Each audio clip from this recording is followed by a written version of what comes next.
Bem-vindo ao Focando Vidas. Eu sou o pastor Raul Nogueira. Alguns de vocês já estão me seguindo já há um bom tempo. E se você é novo aqui, seja bem-vindo também. Nós vamos estar dando continuidade a Gênesis. Hoje vamos estar falando a respeito com quem que Caim casou, não é? E eu quero que você esteja aí se interagindo conosco.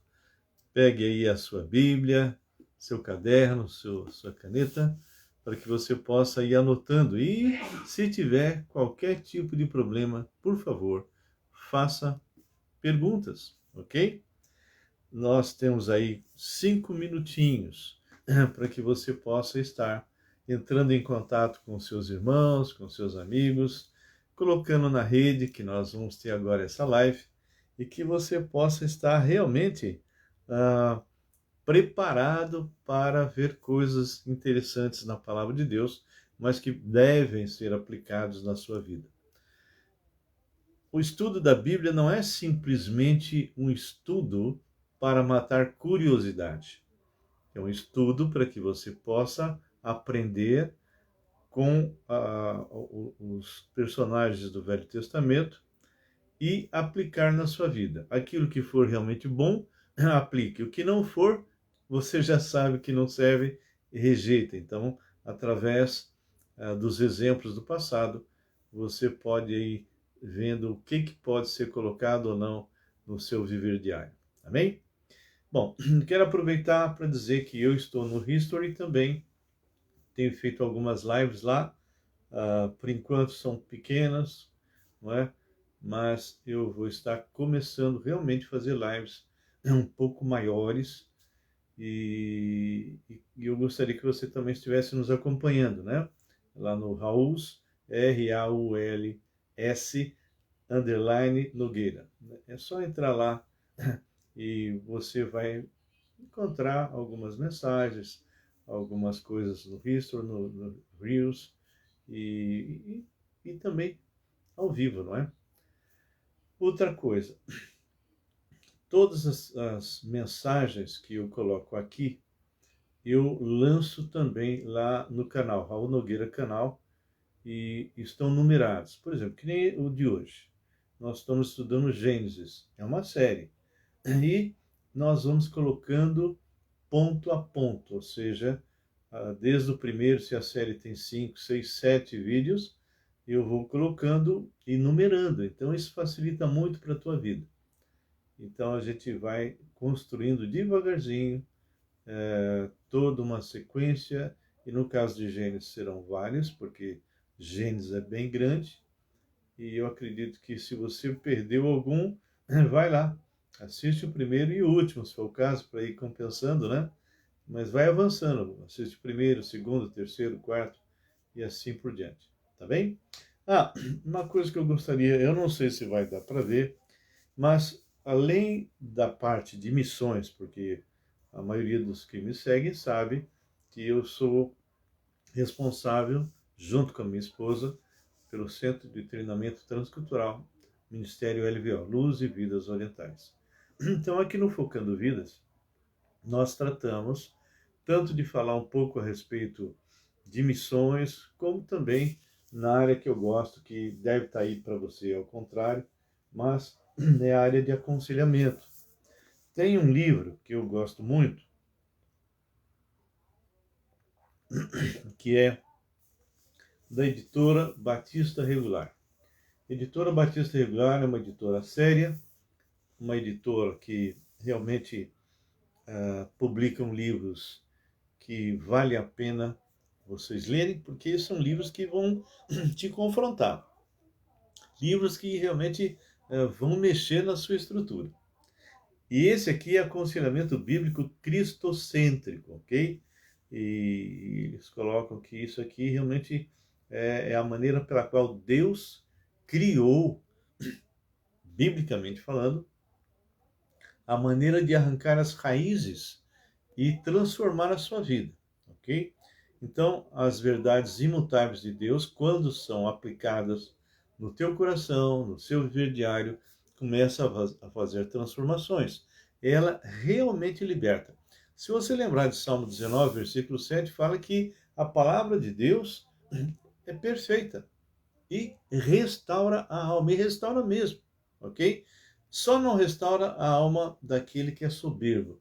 Então, quando a soberba está no lugar, dificilmente ele vai aceitar receber uma confrontação bíblica para que ele possa mudar. Mas se você é alguém que quer mudar de verdade, então se aprofunde na palavra de Deus e busque o Deus da palavra. E esse aconselhamento bíblico escrito por James MacDonald, e Bob Kaliman e Steve Beers, são realmente alguns desses escritores que vocês possam estar agindo no seu viver diário, aplicando o que está aqui. São passagens tremendas, sabe? Passagens tremendas, a natureza do relacionamento, do aconselhamento bíblico. Então, são várias coisas que, se você for abrindo este livro e lendo, e ao mesmo tempo pegando a palavra de Deus, vocês vão perceber que o que está aqui vai mudar realmente a sua vida, vai transformar a sua vida, ok? Por quê? Porque esses escritores, eles usam o que nós chamamos de confrontação notética. Olá, Lidraci, tudo bem, querida? Então, a confrontação notética, ela realmente te confronta, revela realmente como é que você está, tá bom? Então, é um conselho, entra lá, busque na editora o Léo ou o Marcos Nogueira, que é meu filho, e você vai realmente descobrir livros maravilhosos sobre arrebatamento, sobre muitas coisas e que você pode realmente usar no seu viver diário. Amém? Bem, já deu 5 minutos. Creio que você já está preparado aí para começar. E nós vamos gastar um tempinho de oração. Tá bem? Vamos orar? Se você tiver algum pedido, já coloque aí. Tá bem? Senhor nosso Deus e Pai, nós em primeiro lugar já queremos dizer que Tu és o Deus vivo, Deus poderoso, o Deus que nos ama, o Deus que realmente tem agido nas nossas vidas. E nós queremos colocar, Senhor, o meu viver diário e desses irmãos na Tua presença, no Santo dos Santos, para que Tu possas operar de maneira sobrenatural, que o Senhor possa agir, Senhor, agir poderosamente na vida de cada um desses que estão aqui conosco e outros que irão entrar futuramente. Que o Senhor possa guardá-los, protegê-los, instruí-los, fazer com que eles sejam realmente instrumentos vivos nas tuas mãos. Deus, livra-nos, ó Pai, de toda cilada do diabo. Queremos colocar agora, Deus, a Lindraci nas tuas mãos. Ela, Senhor, está agora tendo que ter sabedoria com respeito ao restaurante, onde é que vai colocar, enfim, tem que tomar algumas decisões. Nós não sabemos ainda como está, se já arranjaram outro lugar, não arranjaram, quanto tempo ainda vão permanecer, mas é o ganha-pão deles. Então, meu Pai, que Tu possas estar dando sabedoria a eles, a ela e a irmã, que Tu possas guardá-los e protegê-los. Deus, também te lembro, Paizinho, cada pessoa, Senhor, que está passando por problemas, dificuldades. Eu te agradeço pela vida do Marcelo, nosso sobrinho, que teve Covid, Senhor, mas graças a Deus já está sendo restaurado. Agradeço também pela restauração da Covid do meu cunhado, Antônio, que o Toninho agora já está caminhando, já está falando, está normal. Então, te louvamos e te agradecemos por isso. Pedimos ainda pelo Sebastião, Senhor, que o Senhor continue tratando dessa criança, que ela possa se livrar o mais rápido possível, Senhor, de todo esse problema que ela tem passado. Ela operou da cabeça, de câncer, tão pequena, Senhor, e se livrou da Covid também, e tem tomado químio, Senhor. Então, que o Senhor possa guardá-la, protegê-la. Lembramos ainda o Davizinho, Senhor, que é da família nossa, Ribeiro. Ele tem problema no tônus muscular. Mas, por misericórdia, tenho percebido um grande avanço. Ele, aos poucos, já está conseguindo dar os passos segurando, coisa que ele não fazia, ele não conseguia segurar nem a cabecinha. Então, que o Senhor possa operar de maneira sobrenatural. Seja, Senhor, com a minha neta Bianca, na sua gestação, que o Senhor possa guardá-la, protegê-la, e que essa minha bisnetinha venha com saúde e cresça, Senhor, protegida e guardada por Ti. Deus, lembra ainda a Samira, Senhor, Tua serva, que Tu possas estar agindo poderosamente na vida dela, Senhor. Restaura ela fisicamente. Eu te peço isso, meu Pai, no nome poderoso do Senhor Jesus.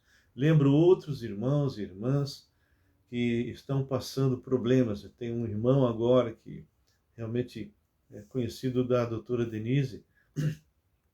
Realmente ele vai ser operado possivelmente na segunda-feira de câncer, Senhor. Então, que o Senhor possa estar dando sabedoria a esses médicos, ou o Senhor o cure de forma sobrenatural. Então, que me parece que, se eu lembro bem, o nome é Ulisses, me parece, mas que o Senhor possa, mesmo que não seja esse nome, eu realmente não guardei, mas o Senhor sabe quem ele é. Então, que o Senhor possa interferir, que o Senhor possa agir poderosamente nessa vida e que ele continue firme, Senhor. Ele é servo teu, continue firme realmente, independente da circunstância.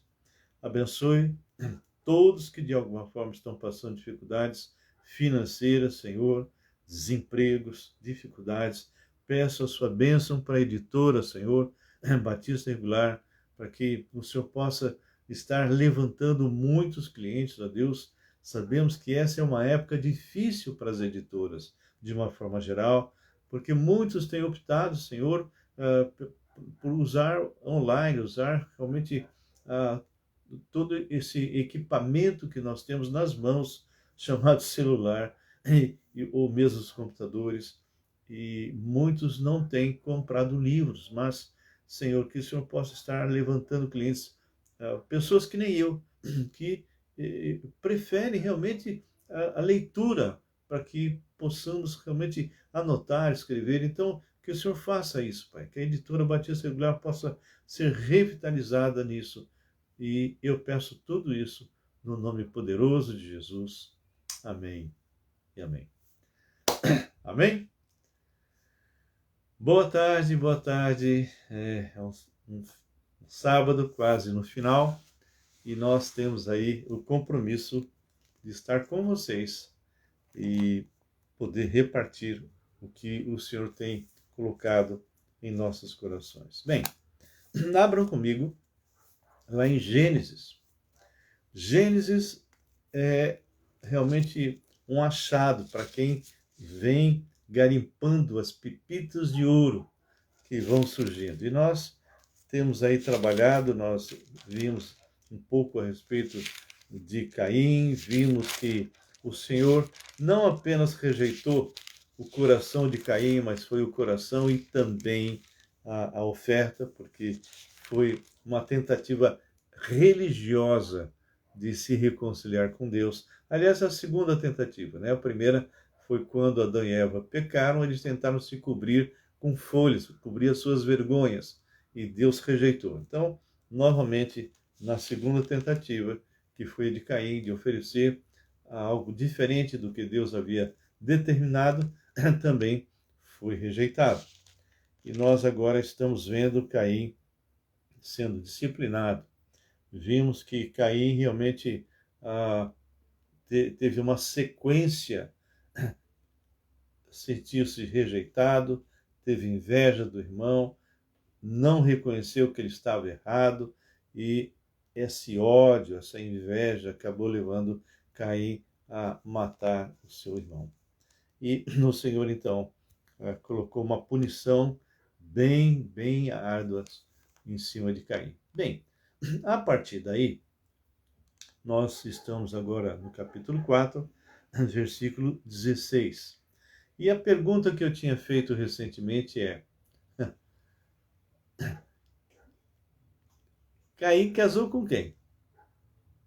Aparentemente só existiam Abel e Caim. E Caim e Abel. Caim foi o primeiro, primogênito. Ué, mas se isso é verdade, como é que esse versículo 16 diz assim: Ô minha esposa amada. Graça Nogueira está ao vivo também.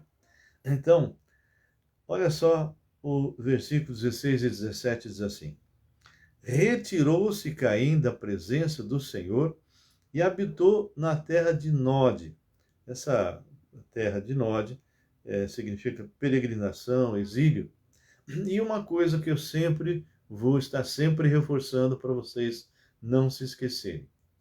Quem está escrevendo o Pentateuco, os 5 primeiros livros, entre eles Gênesis, é Moisés. Ok? Muito bem. Moisés está escrevendo. Todos os nomes que vocês vão encontrando pelo caminho são nomes que eram conhecidos de Moisés e dos que moravam na época com Moisés. Não eram nomes da época de Adão ou da época de Caim. Por quê? Primeiro porque veio o dilúvio. Todo mundo esquece do dilúvio, não é? Todo mundo esquece.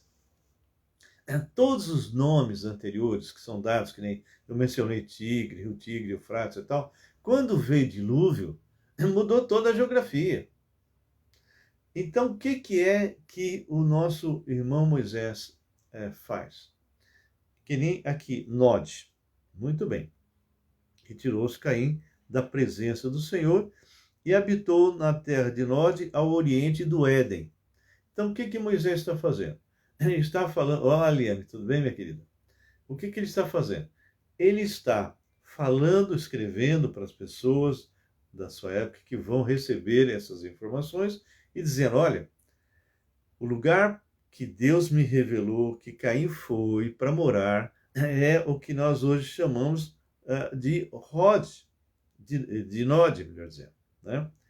Que fica ao oriente do Éden. Então, ao mencionar isso, as pessoas da época já tinham condições de dizer, geograficamente, então Nod ficava naquele lugar. Ou seja, o que nós hoje chamamos aquele lugar de Nod era o lugar que Caim se refugiou. Ok? Isso é muito importante vocês saberem, porque todas as pessoas esquecem que veio o dilúvio. E com o dilúvio, todos esses lugares que Moisés está mencionando foram alterados. É óbvio. Ok? Muito bem. E aí o versículo 17 é a grande indagação do povo. E coabitou Caim com sua mulher, e ela concebeu e deu à luz a Enoque. E aqui, Enoque realmente é interessante, né? E fala assim, Caim edificou uma cidade e lhe chamou Enoque, nome do seu filho. Essa palavra Enoque é como se fosse uma segunda chance, uma restauração, um recomeço, vamos dizer assim. Então, é interessante que, no caso de Caim, ele está tentando, de alguma forma, mudar, né? É algo que a gente percebe. Tudo que ele tinha, a forma como ele agia, ele vivia com o pai, com a mãe, com o irmão, de repente mata o irmão e ele se afasta completamente de Adão e Eva, ok? Bom, Enoque então significa consagração ou inauguração, ou seja, uma segunda chance, uma segunda oportunidade. Aí vem a grande questão. Bom, mas peraí.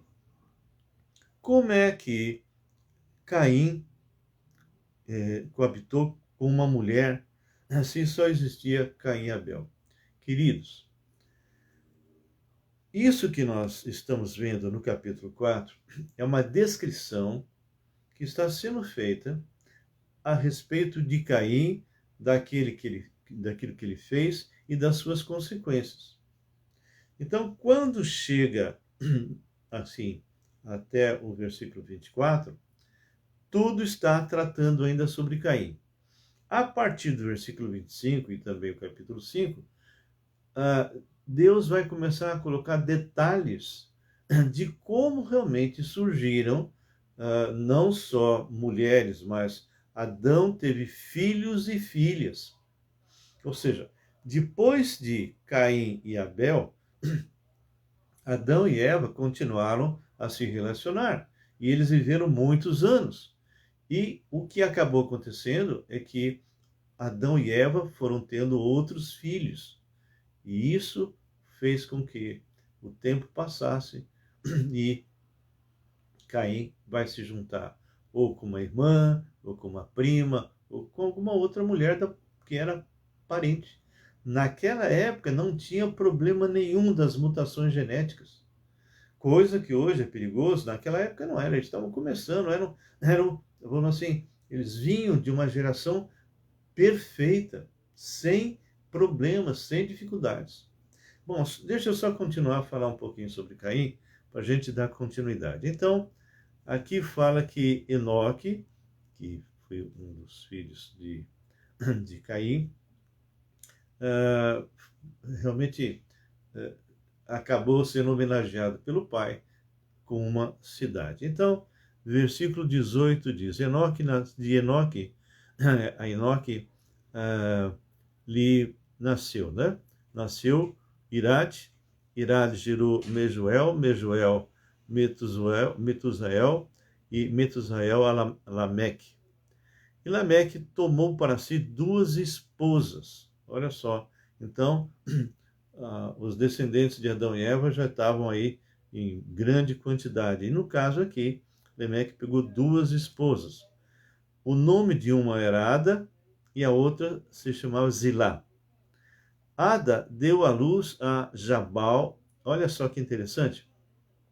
Este foi pai dos que habitam em tendas e possuem gado. Então aqui a gente já começa a enxergar algumas coisas que o homem já foi construindo, tendas para poder se proteger, e aqui nós vemos alguém começando a criar o gado, e que esse gado então seria para eles em termos de alimento, etc. Não é?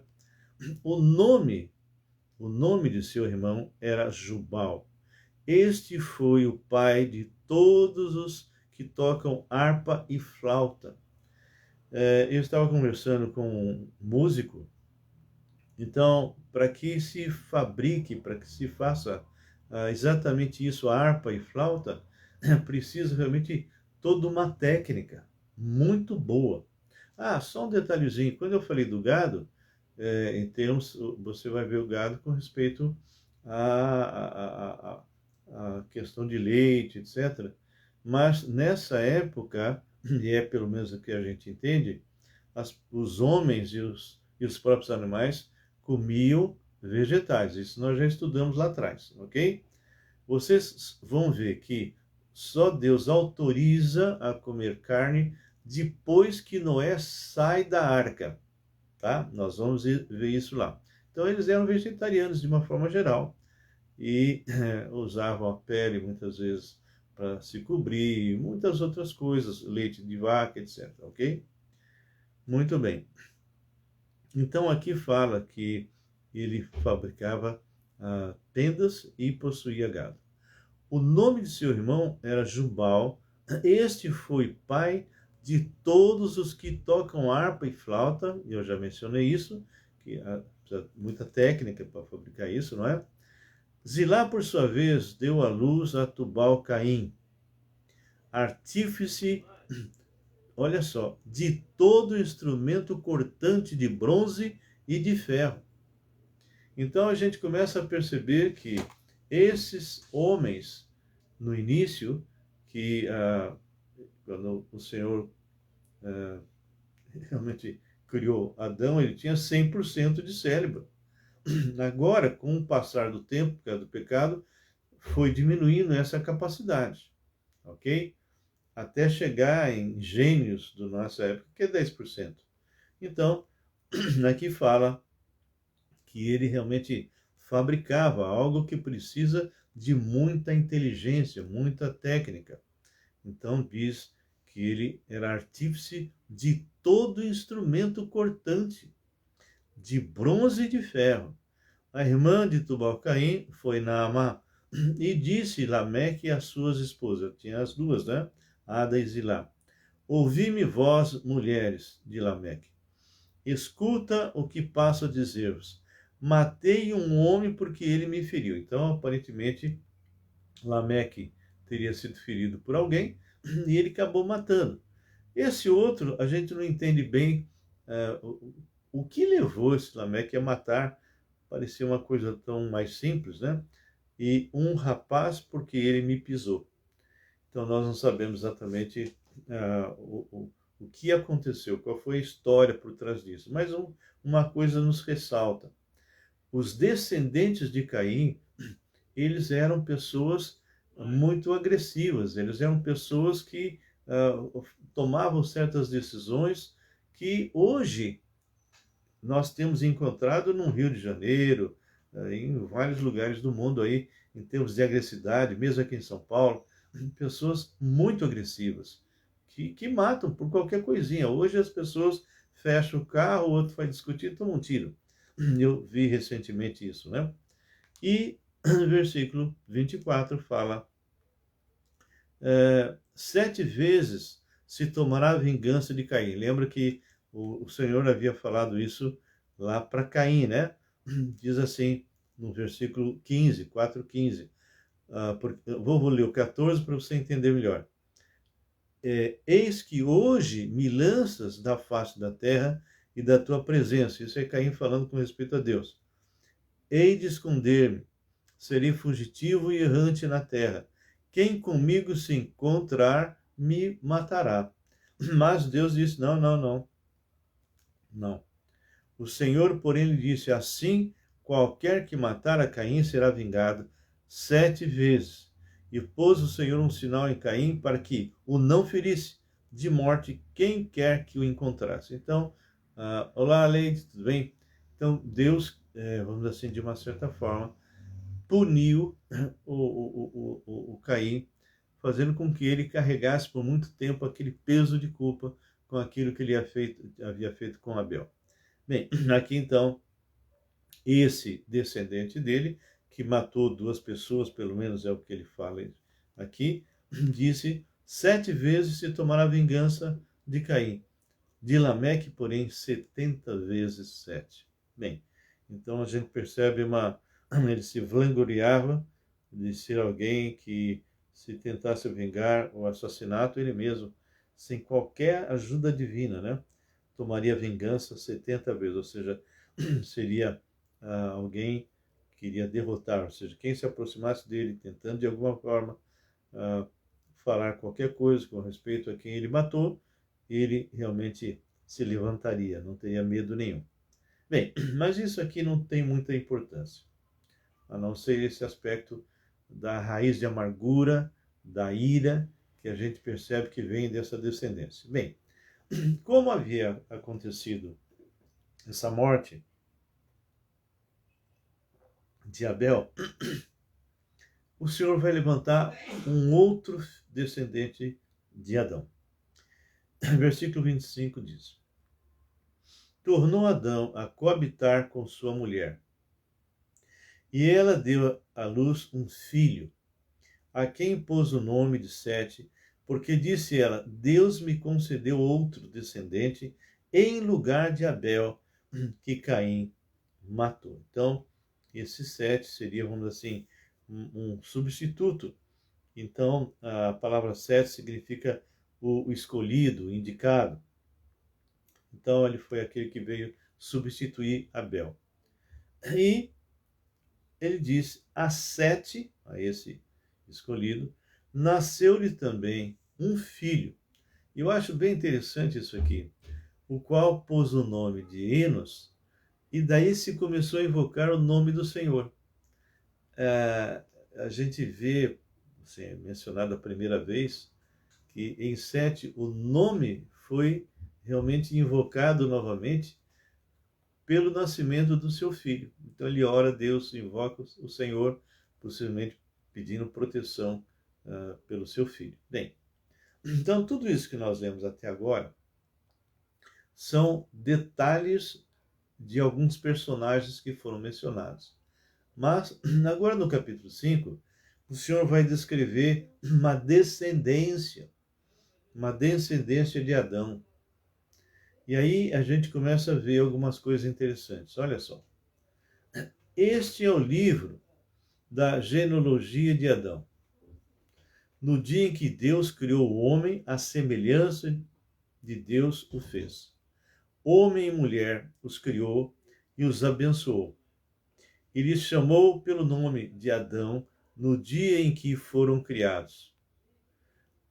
Olha só o que nós vamos ler agora, que coisa interessantíssima. Viveu Adão 130 anos e gerou um filho, à sua semelhança, conforme a sua imagem, e lhe chamou Sete. Ele nem menciona, nessa genealogia, ele nem menciona mais o nome de Caim. Caim não aparece. Abel já está morto. Não tem condições de dar uma continuidade de uma geração de adoradores que vem adorar o Senhor, não é?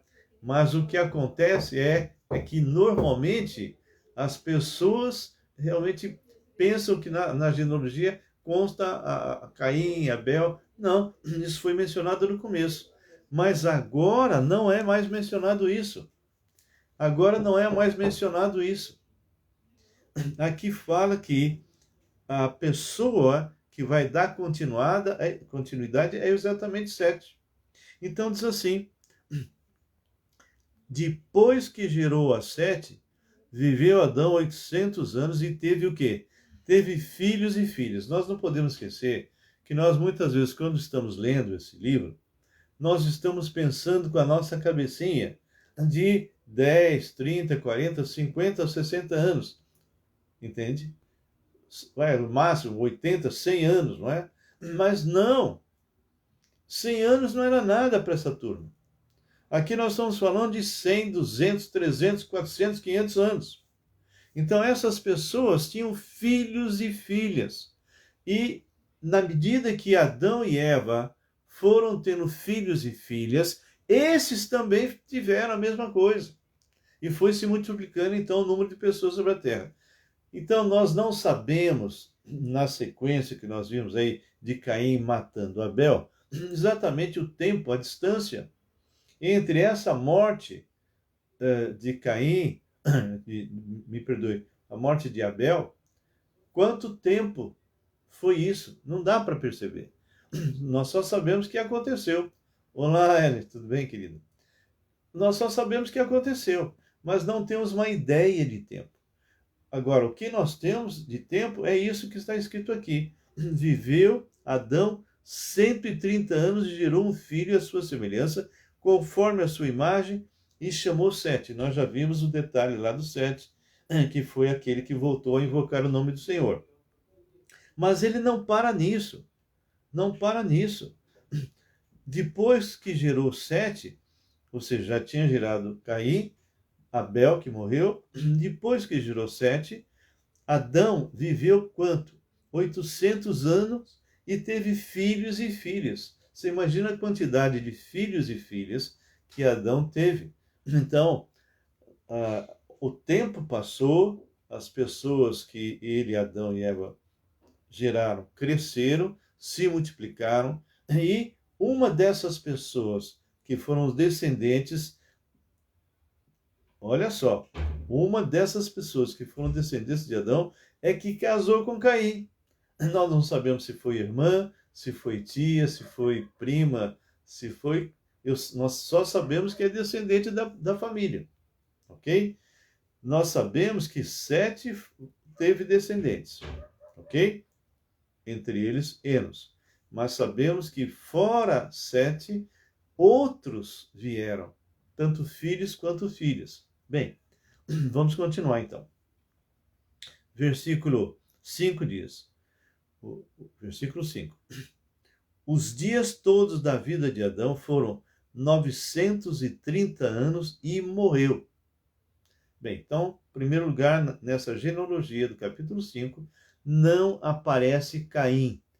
Caim foi rejeitado pelo Senhor, pelo pecado que ele teve, por não ter se arrependido. E então ele começa a contar na geração dele como personagem, com o nome, porque esses outros aqui estão mencionados, filhos e filhas, mas não aparece o nome, ok? Apareceu Sete, porque através de Sete volta-se a invocar o nome do Senhor, que era o quê? Que era o que Abel fazia. Por isso que ele veio substituir Abel. Então, agora você imagina, queridos, se, só por brincadeira, né? Se você vai no Nordeste e você encontra, e eu já fiz isso, encontra aqueles homens lá do sertão, eles têm 7, 8, 9, 10, 15 filhos. A minha sogra mesmo teve uma porção de filhos, né? Perdi até a conta, ok? A minha avó teve 15 filhos. Então, o que acaba acontecendo é que as pessoas realmente têm uma ideia muito errada com respeito a Adão e Eva, e trazendo para nós.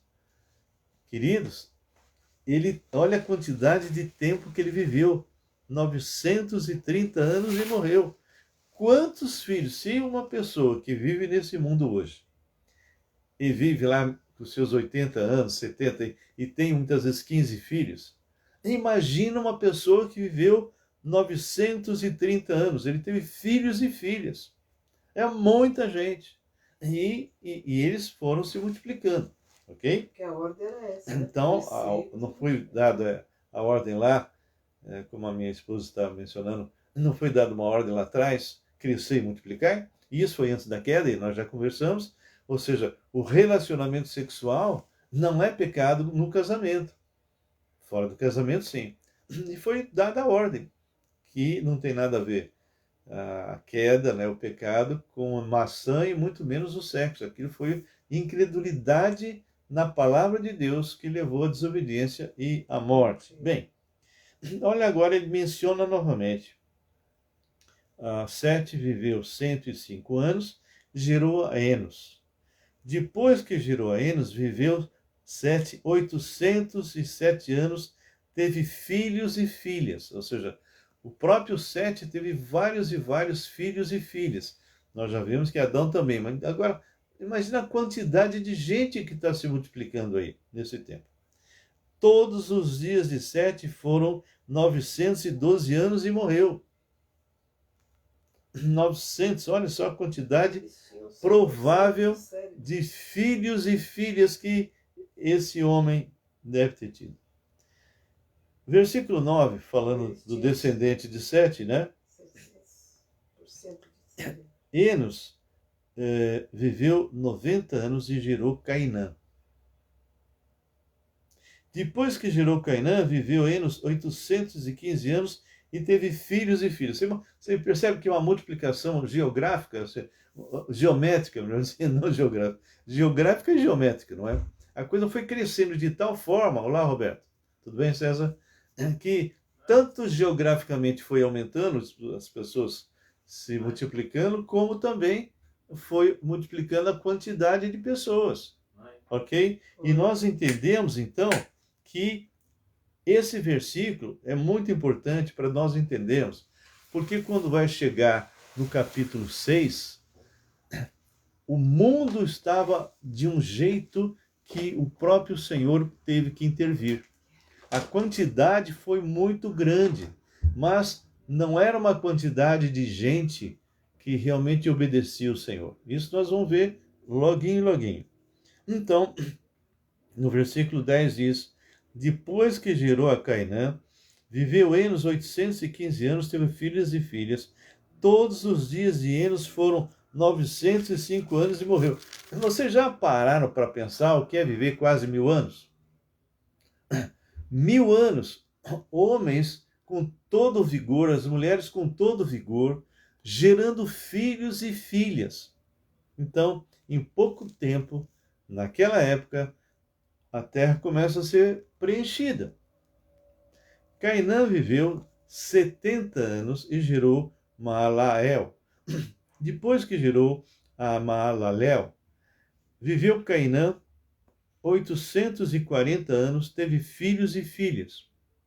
Ok? Boa noite, César. Abençoe você também, filho. Todos os dias de Cainã foram 910 anos e morreu. Percebe? Tudo beirando aí 900 e pouco, 912, 900. Então, a quantidade que foi realmente se reproduzindo e tomando espaço geográfico foi muito grande. não era algo pequeno, quantidade de pessoas e também o espaço. Aquilo foi crescendo e crescendo mesmo, ok? Foi se espalhando. Muito bem. Olha só o versículo 18.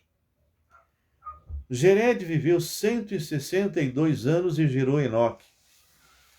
Depois que gerou Enoque, viveu Jered 800 anos e teve filhos e filhas. Todos os dias de Jered foram 962 anos e morreu.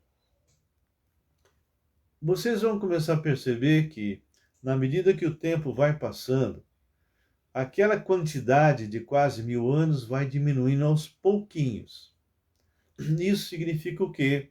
O pecado já contaminando, né, as pessoas, porque nós sabemos que eles morreram no Éden, morreram espiritualmente, começaram a ficar doentes da alma e começaram a se degenerar no corpo. E isso, então, a gente percebe que a capacidade humana também vai diminuindo, vai diminuir o tempo de vida e também a capacidade humana. No início, Adão e Eva tinham 100%, agora vai diminuindo gradativamente. Muito bem. Mas ainda eram tremendamente inteligentes, ok? Então, versículo 20, né? Todos os dias de Jered foram 962 anos e morreu. Enoque viveu 65 anos e gerou a Metusalém. Metusalém foi assim, alguém assim que teve uma sobrevida tremenda, né? Andou Enoque com Deus e depois que gerou a Metusalém, viveu 300 anos e teve filhos e filhas. Vou ler novamente, quero que você guarde isso. Enoque viveu 65 anos e gerou Metusalém. Andou Enoque com Deus. Essa expressão que é retratado por Moisés nesse livro é algo fantástico. Enoque andou com Deus. E pelo que nós vamos ver daqui a pouquinho, no capítulo 6, era um dos poucos que realmente tinha intimidade com Deus. Um dos poucos. E a consequência desse andar com Deus foi bem interessante. Olha só. Versículo 23 diz: Todos os dias de Enoque foram 365 anos. Andou Enoque com Deus e já não era, porque Deus o tomou para si. Bem, aqui nós podemos perceber um relacionamento muito íntimo entre Enoque e Deus. Esse relacionamento fez com que Enoque fosse arrebatado sem passar pela morte. Nós vamos ter dois personagens que vão passar dessa forma: Enoque e o profeta Elias. Os dois vão ser transformados e serão arrebatados sem passar pela morte. Que é o que vai acontecer se você estiver vivo no dia que vier o arrebatamento. Ok? Vamos supor que o arrebatamento acontecesse hoje. O Senhor Jesus volta com aqueles que dormiram em Cristo. Esses que estão no céu e que são trazidos, é só você dar um passeio lá em 1 Tessalonicenses 4, o Senhor traz eles de volta, eles ressuscitam, recebem um corpo transfigurado. Os vivos, vamos supor que você estivesse nesse dia, serão transformados, sem passar pela morte, a semelhança de Enoque e Elias. E aí serão arrebatados. É interessante que... Tipo da igreja. é o evento, né? Mesmo o arrebatamento como a igreja vai ocorrer, né? É interessante que dois vão vivos para o céu, sem passar pela morte. E dois vão para o lago de fogo, que vai ser o anticristo e o falso profeta, que está lá em Apocalipse. Eles serão lançados lá no lago de fogo. Como Satanás, nessa época, no final da tribulação, quando Jesus volta, será preso no abismo por 1000 anos, ele será solto, depois ele vai juntar os rebeldes, mas isso é uma outra história, mas vai vir o fogo do céu, vai lançar o pessoalzinho lá do milênio rebelde contra Cristo, vão lançar no inferno, ok, no lugar de tormentos, mas Satanás vai ser lançado lá onde já está 1000 anos antes o falso profeta e o anticristo. Então, a gente entende que isso que está escrito aqui é algo inusitado. Esse arrebatamento que aconteceu com Enoque, esse arrebatamento que acontece com Elias, é algo que mostra e prova que nós poderemos também passar por isso. Se o Senhor Jesus voltar hoje, voltar agora, nós vamos ter problemas, não é? Nós vamos ter problemas. Que problemas que nós vamos ter? Nós não vamos passar pela morte, mas que problemão, não é? Que problemão, não é? Não passar pela morte, será que isso seria um problema? Isso é maravilhoso, irmãos, e tem pessoas que não acreditam nisso. Tem pessoas que não creem que haverá arrebatamento. Eu já vi várias pessoas falando assim. Creem que não haverá arrebatamento. Na hora que tocar a trombeta, se você acredita ou não, se você é filho de Deus, você vai embora sim. Você vai embora sim.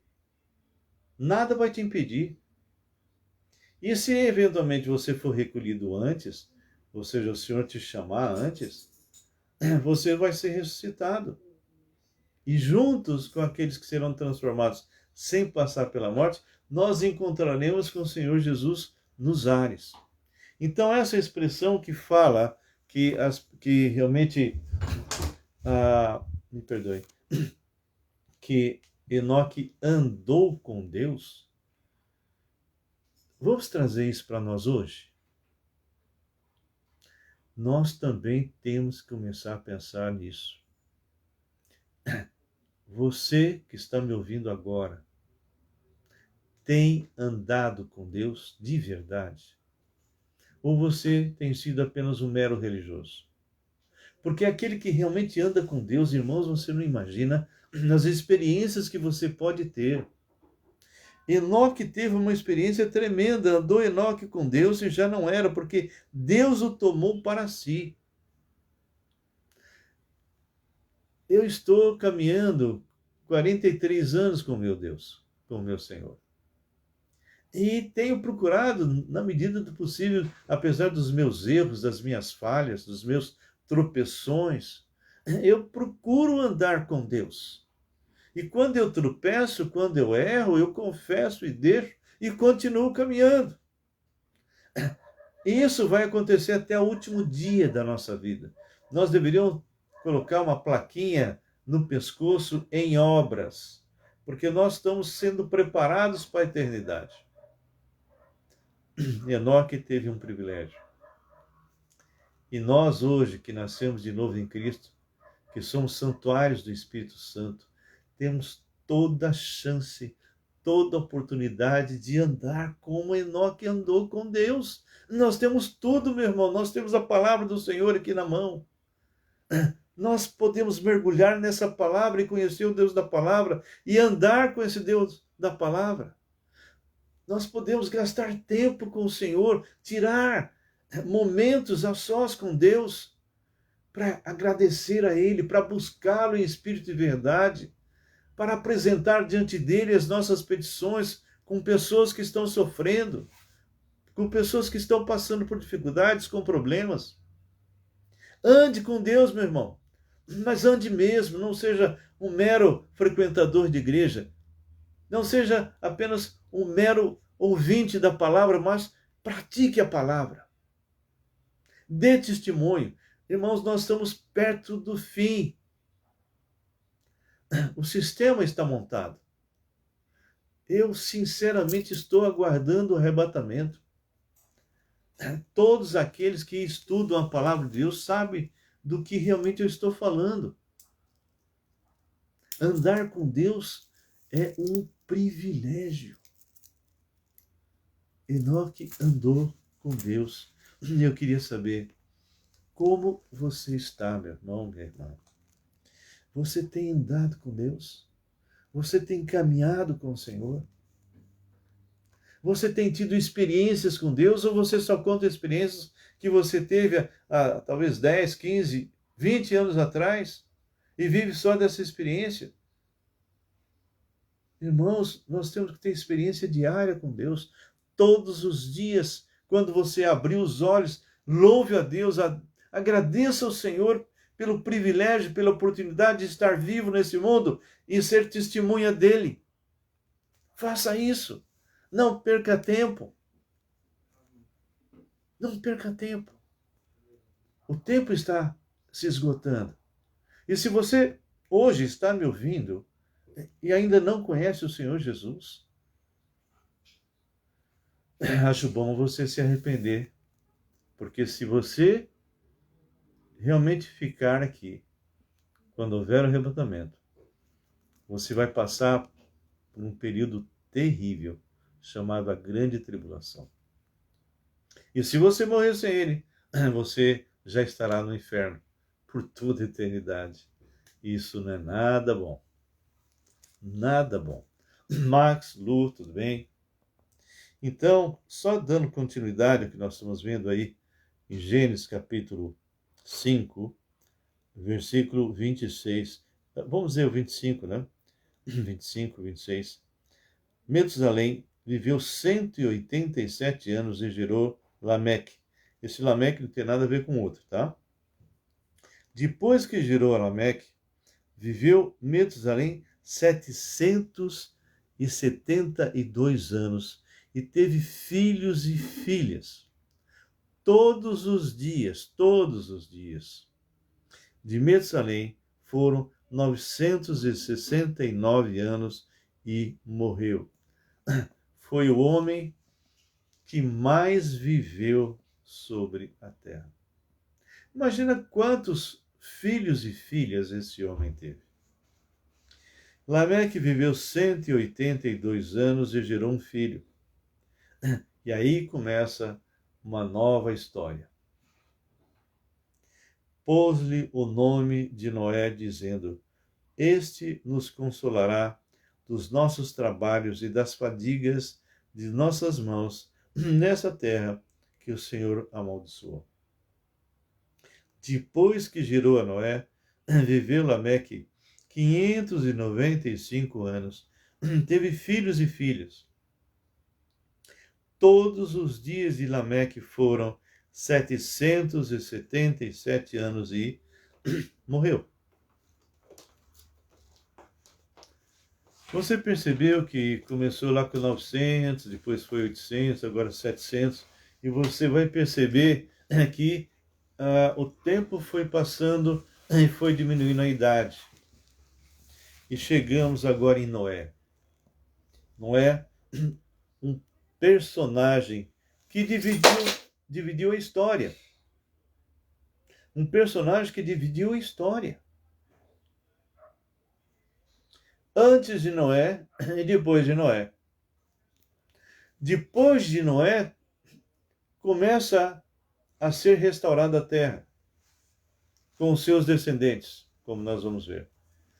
Antes de Noé, tem toda uma série de coisas que foram acontecendo e eu ressaltei que cada um desses personagens tiveram filhos e filhas aos montões. E nós vamos perceber que houve realmente uma geração pervertida, podre, a ponto de haver necessidade do Senhor acabar com toda a vida sobre a face da terra, reservando apenas alguns.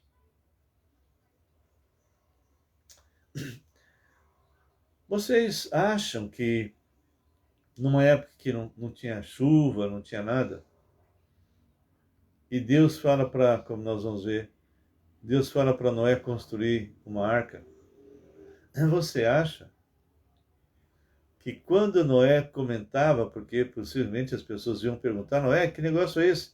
O que você está fazendo? E ele respondia, estou fazendo uma arca porque vai vir uma quantidade de água tão grande, uma chuva tão grande que vai inundar tudo. Você acha que aquelas pessoas, numa época que não chovia, a terra era como se fosse uma incubadeira? Por isso, alguns estudiosos colocam que era, como a Graça está dizendo, uma névoa era derramada, né? Você acha, né? As plantas eram enormes, né? Tudo grande, né? Você acha que quando Noé falava, estou construindo uma arca, você acha que aquela turma ia acreditar? Não. E veio e os pegou de repente. De repente.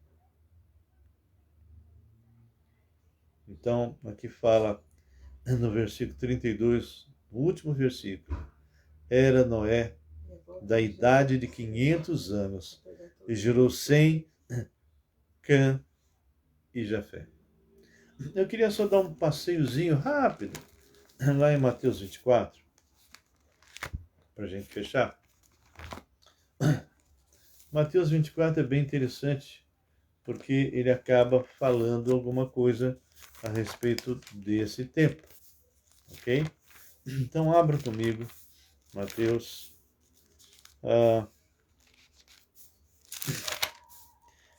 Mateus 24, ele vai falar sobre um período que não tem nada a ver com a igreja, apesar de muitos que não conhecem bem a escatologia, enfiam Mateus 24 na igreja. Não é da igreja, tá bom? Isso aqui é uma época específica do período da grande tribulação. É algo que o Senhor está falando especificamente para Israel. Se você tem algum tipo de dúvida, entre no meu Face e vai procurando lá atrás, que vocês vão ver um estudo escatológico de Daniel e também de Apocalipse, que a gente faz versículo a versículo, que nós tratamos disso aí. Mas aqui é bem interessante, porque se você abre, por exemplo, no capítulo 24, versículo 36, diz assim, só para vocês imaginarem o que aconteceu. Mas a respeito daqueles dias e horas, ninguém sabe, nem os anjos dos céus, nem o Filho, senão somente o Pai. Está dizendo o momento que vai acontecer todas as coisas, sinal da vinda do Senhor, etc. E o Senhor, quando se esvaziou e entrou aqui nesse mundo como servo, ele não se permitiu a tomar conhecimento disso. Sendo Deus homem, ele se esvazia. Ele, claro que hoje não, hoje ele voltou à sua posição original. É claro que ele já sabe, não é? Mas aqui diz assim, pois assim como foi nos dias de Noé, também será a vinda do Filho do Homem. Porquanto, assim como nos dias anteriores ao dilúvio, comiam, bebiam, casavam e davam-se em casamento, até o dia em que Noé entrou na arca, e não o perceberam, senão quando veio o dilúvio e os levou a todos. Assim será também a vinda do Filho do Homem. Essa vinda aqui é a vinda visível. É a volta visível de Jesus, que é a segunda vinda. A primeira vinda ele vem como servo, agora ele volta como Rei dos Reis. Só que 7 anos antes, na igreja será arrebatada. Como nos dias de Noé. Ok? E vai ser um piscar de olhos. Dá um passeio lá em 1 Tessalonicenses capítulo 4 e 1 Coríntios 15. A grande questão é, da mesma maneira que o pessoal da época de Noé, um momentinho só, da mesma maneira que o pessoal da época de Noé não deu atenção às palavras de Noé, dizendo que viria o dilúvio e que levaria a todos, agora no arrebatamento está acontecendo a mesma coisa, meus irmãos. A igreja hoje está doente, está muito doente. Precisa ser restaurada. Precisa haver um reavivamento genuíno mesmo. E a grande questão é, você faz parte das pessoas que estão dormindo no meio desse povo morto, ou você é aquele que está desperto, vivo, aguardando realmente a bendita esperança na volta do Senhor. Você tem as 3 marcas dos Tessalonicenses: uma fé operosa, uma fé em ação, um amor abnegado e uma viva esperança na volta de Cristo. Sim. Queridos, isso é essencial. Aleluia. Para que você possa viver a vida que o Senhor quer que você tenha. Bem, isso é o que eu teria que falar com vocês hoje. Não vi nenhum comentário de vocês até agora, só alguma outra observação, mas eu gostaria muito que vocês colocassem alguma observação, comentário, pergunta se for. E no sábado que vem vamos começar o capítulo 6, onde nós vamos estar tratando mesmo de tudo aquilo que aconteceu na época de Noé, vindo o dilúvio. Amém? Se você tem alguma pergunta, por favor, faça agora. Alguma contribuição, algum comentário. Eu sempre tenho falado com alguns que eu fico esperando vocês falarem e as pessoas falam, não, é que eu fico sem jeito. Não, não fique sem jeito. Fale.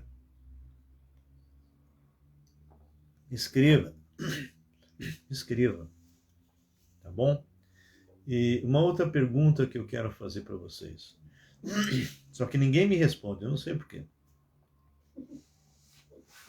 Eu sempre faço perguntas e ninguém manda nada. Esse horário que eu tenho entrado no sábado, 18h30, é um horário bom para vocês? Ou vocês acham que eu deveria entrar um pouco mais tarde? Talvez às 19 horas ou 19h30? A Juliana está dizendo, Caim matou Abel de raiva de Deus porque ele queria sacrifício de sangue? Sim. Não foi de raiva de Deus porque ele queria, não. Não. Ele quis criar um ato religioso.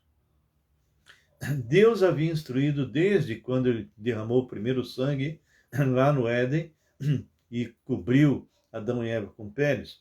Ele instruiu Adão e Eva como que Adão e Eva deveriam se aproximar dele.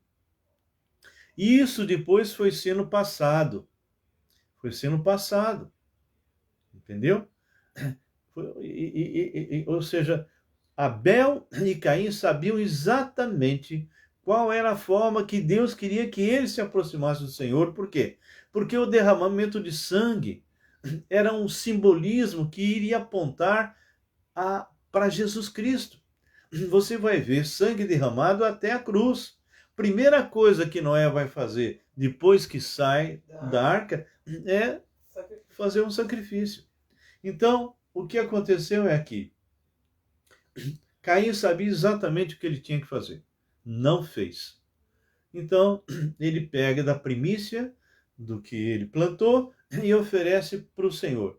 Mas não é a sua sinceridade que conta, e sim o que Deus determinou. Qual era a ordenança de Deus? Era exatamente essa. Derrame, faça um sacrifício com derramamento de sangue, porque isso vai apontar para o Cordeiro de Deus que tira o pecado do mundo. Então, ele vai e oferece. Abel faz o que Deus havia mandado. Então, a palavra diz que Deus aceitou Abel, ou seja, o coração dele, e a sua oferta. Mas de Caim, ele não aceitou nem Caim e nem a sua oferta. Agora, Deus, nós já estudamos isso, hein? Deus chega em Caim e faz uma confrontação. Como ele fez com Adão. Caim, quando se sentiu rejeitado, ficou com ciúmes, ficou com ira, ficou com raiva. Decaiu o semblante, e o Senhor o confronta e diz, bem claro, por que você anda irado, né? Por que decaiu o teu semblante? Por quê? Né? Se você fizesse o certo, você seria aceito. Como é que Deus poderia cobrar de Caim que ele fizesse o certo se Caim não soubesse qual era o certo? Não tem sentido. Caim estava instituindo uma nova. Então, esse foi o segundo ato religioso da história e rejeitado de novo por Deus. O Senhor falou, olha, o pecado jaz à tua porta, como um animal pronto para... E ele será contra ti. Todas as vezes que você peca, quem sofre as consequências disso é você mesmo. aquilo realmente é terrível, a culpa. E aí o Senhor fala, cabe a ti dominá-lo. Entendeu? Bom, a Lindraci está dizendo que esse horário está ótimo. Tá ok, Lindraci. Então, eu vou manter esse horário, tá bem? Bem, pessoal, nós vamos encerrar.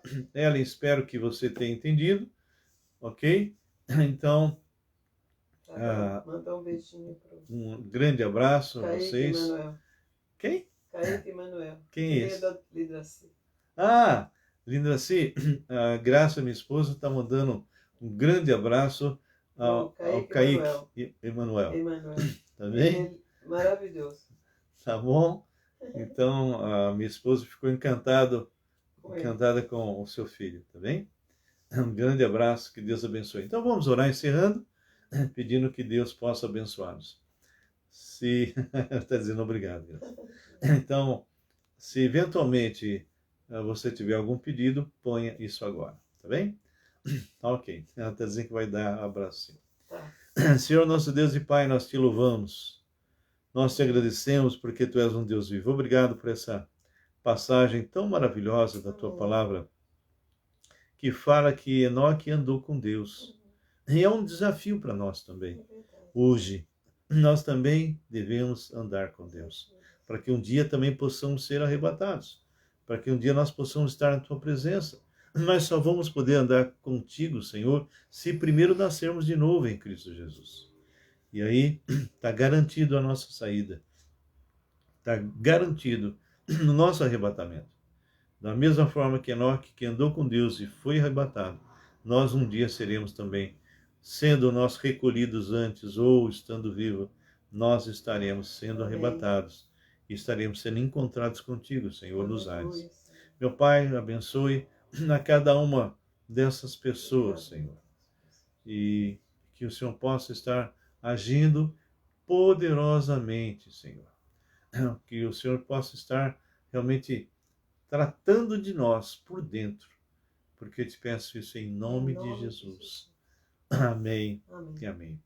O nosso irmãozinho César diz, para mim, o horário é bom e faltou obediência a Caim, como falta e muito hoje em dia. Isso. É verdade, querido. É verdade. Bom, queridos, que Deus abençoe. Max, Lu, César, todo o pessoal que está aí conosco, amém. Que vocês possam ser realmente muito abençoados. Abençoe aí o Estevão, ok? Saudade, nós também temos muita saudade de vocês, viu? O Max, Lu, a Ellen. Dá um abraço, Ellen, ao teu maridão, tá? E que realmente, eu não sei se ele está ou não aí. Beijo do Stan. Está aí? Então um abração para ele. Roberto Vasconcelos, amém. Que Deus abençoe, Eliane. Tem tanta gente aí que passou por mim, eu nem vi, ok? E que ele está aí. Que bênção. Amém. Então, que vocês possam estar orando por nós e um grande final de sábado e que Deus os abençoe. Amém. Fiquem na paz.